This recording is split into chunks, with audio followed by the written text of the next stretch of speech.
En 1911, Rutherford propone un modelo planetario del átomo, pero este modelo presenta un problema, su estabilidad. Y como se sabe de la electrodinámica de Maxwell, es que partículas cargadas y aceleradas emiten radiación, por lo cual la energía irá disminuyendo constantemente, haciendo que su órbita se cierre poco a poco, lo cual terminaría colapsando contra el núcleo. En 1913, Niels Bohr propone 4 postulados para resolver el problema de la no estabilidad del átomo. Primer postulado: un electrón en un átomo se mueve en una órbita circular alrededor del núcleo bajo la influencia de la atracción de Coulomb entre el electrón y el núcleo, sujetándose a las leyes de la mecánica cuántica. Consideremos un núcleo con carga Ze y masa m, y un solo electrón con carga -e y masa m. El primer postulado toma como base la existencia del núcleo atómico y nos dice que el electrón orbita bajo la acción de fuerzas centrales, en donde hay una compensación entre la fuerza de Coulomb que actúa sobre el electrón y la fuerza centrípeta. Como las fuerzas que actúan son fuerzas centrales, su impulso angular debe ser una constante invariante del movimiento. Segundo postulado: en lugar de una infinidad de órbitas que serían posibles en la mecánica clásica, para un electrón solo es posible moverse en una órbita para la cual su impulso angular orbital L es un múltiplo entero de la constante de Planck dividida por 2pi. El segundo postulado nos introduce a la cuantización, que nos dice que las órbitas circulares permitidas están restringidas por radios proporcionales al cuadrado del número cuántico n, y en donde la velocidad es inversamente proporcional a n. Si hablamos para el átomo de hidrógeno neutro, con z igual a 1, el radio de la órbita más pequeño, es decir, n igual 1, se obtiene un radio de aproximadamente 0.5 angstroms y una velocidad de 2.2 por 10 a la 6 metros sobre segundo, que es la velocidad máxima para el electrón en el átomo de hidrógeno. Tercer postulado: a pesar de que el electrón se acelera constantemente cuando se mueve en una de estas órbitas permitidas, no radia energía electromagnética, entonces su energía total E permanece constante.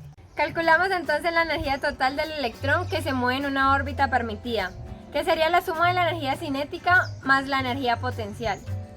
Este resultado nos dice entonces que la energía total está cuantizada y toma valores constantes definidos para cada órbita, en donde el signo menos significa que el electrón está ligado al átomo. Para el átomo de hidrógeno en n igual 1 tendremos que el radio de la órbita será el menor, que la velocidad de rotación será la máxima y su energía es igual a menos 21.7 por 10 a la menos 19 Joule, que sería el menor valor permitido de esta energía, y cuando n crece la energía total se hace menos negativa, aproximándose a 0 cuando n tiende a infinito.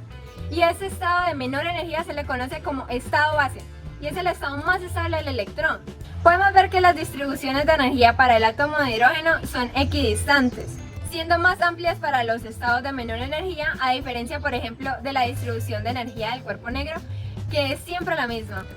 Cuarto postulado: se emite radiación electromagnética si un electrón, que inicialmente se mueve en una órbita de energía total EI, cambia su movimiento de manera discontinua para moverse en una órbita de energía total EF. La frecuencia de la radiación emitida no es igual a la cantidad EI menos EF, dividida entre la constante de Planck.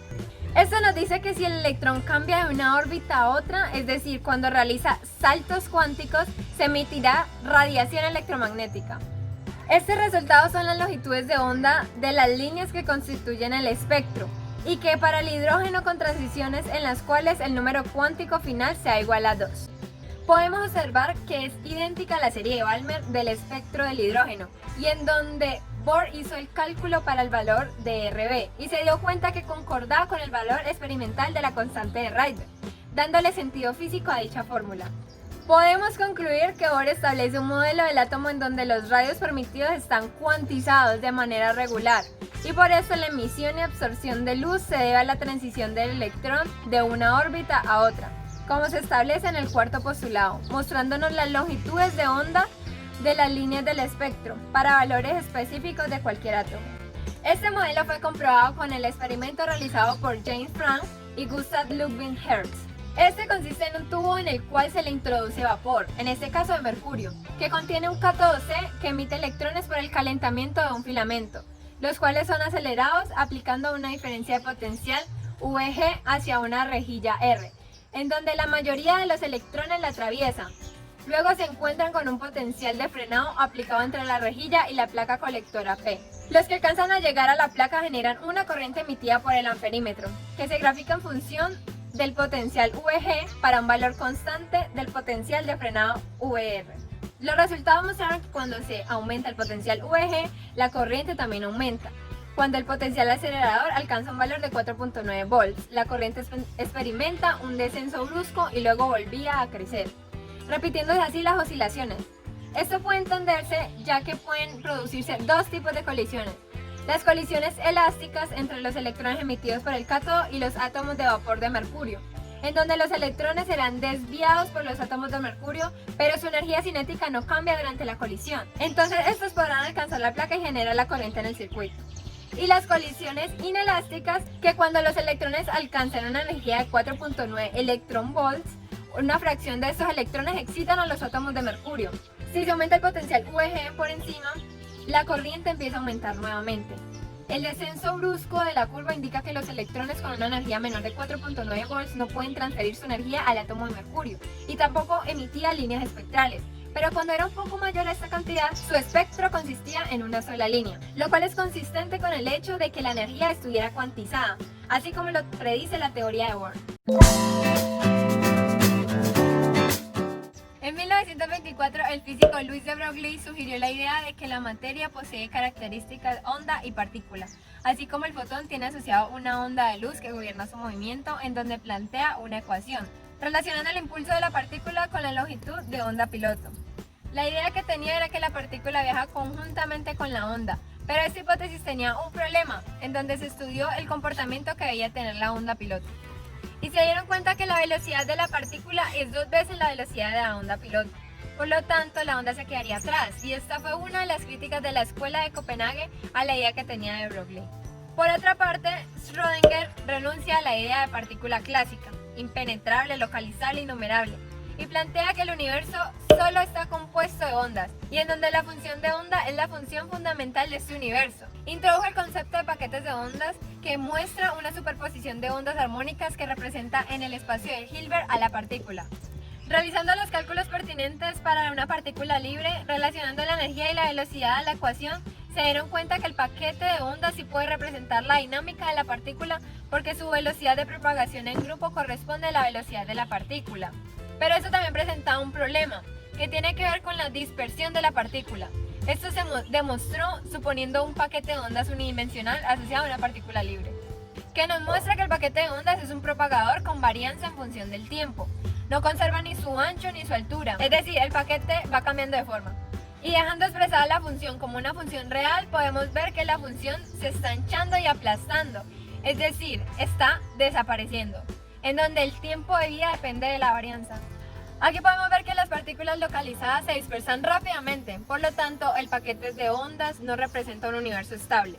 Según lo propuesto por Schrödinger, estamos condenados a desaparecer, lo cual contribuye a la segunda objeción por parte de la escuela de Copenhague.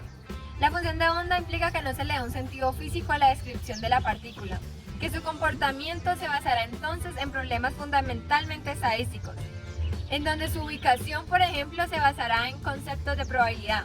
Por eso el carácter ondulatorio propuesto por de Broglie y Schrödinger no fue aceptado por la escuela, en donde la mecánica cuántica debe ser entonces una teoría corpuscular.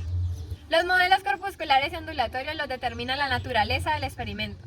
Por ejemplo, si se quiere detectar una partícula mediante algún tipo de interacción, esta actúa como corpúsculo en el sentido de localización, y cuando está en movimiento actúa como onda. Y por eso los electrones pueden difractarse, en donde se observan los fenómenos de interferencia, por lo que sabemos que la onda se extiende y no está localizada. Por eso la interpretación es propiamente probabilística, en donde las partículas no siguen una trayectoria fija y el patrón de interferencia puede formarse gracias a la función distribución de probabilidad de los electrones, dada por la función de onda asociada, que nos dice la probabilidad de encontrar un electrón en una posición específica de la pantalla de llegada. Esta función tiene la forma aproximada a una campana de Gauss, lo que implica que los electrones tienden a formar un patrón de acumulación en algunos puntos de la pantalla, en donde la posición está dada por la densidad de probabilidad y a su vez de la función de onda. Así las partículas siguen este patrón de probabilidades.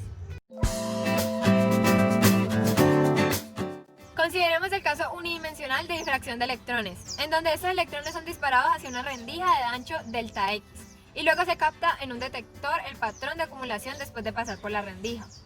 Este resultado puede predecirse matemáticamente, ya que los electrones tienen propiedades ondulatorias y son difractados por la rendija como ocurría con un haz de luz, y para ser detectado debe viajar dentro del rango de dispersión, como se puede observar, delimitado por el ángulo θ.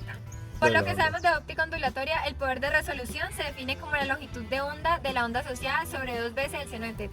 El patrón de difracción muestra que cuando los electrones son difractados por la rendija, la dirección de su movimiento cambia, por lo tanto parte de su momentum se transfiere a la dirección X. Entonces un electrón desviado hacia arriba en un ángulo θ tiene una componente X del momentum igual a P seno de θ. Y si es desviado hacia abajo en un ángulo menos θ tendrá una componente X del momentum igual a menos P seno de θ, ya que la mayor parte de los electrones se desvían en un rango comprendido entre menos θ y θ, donde θ es el ángulo en donde aparece el primer mínimo de difracción. Así tomaremos los valores de dispersión en el punto central de difracción. Por lo tanto, la incertidumbre del momentum delta P será 2h lambda seno de θ.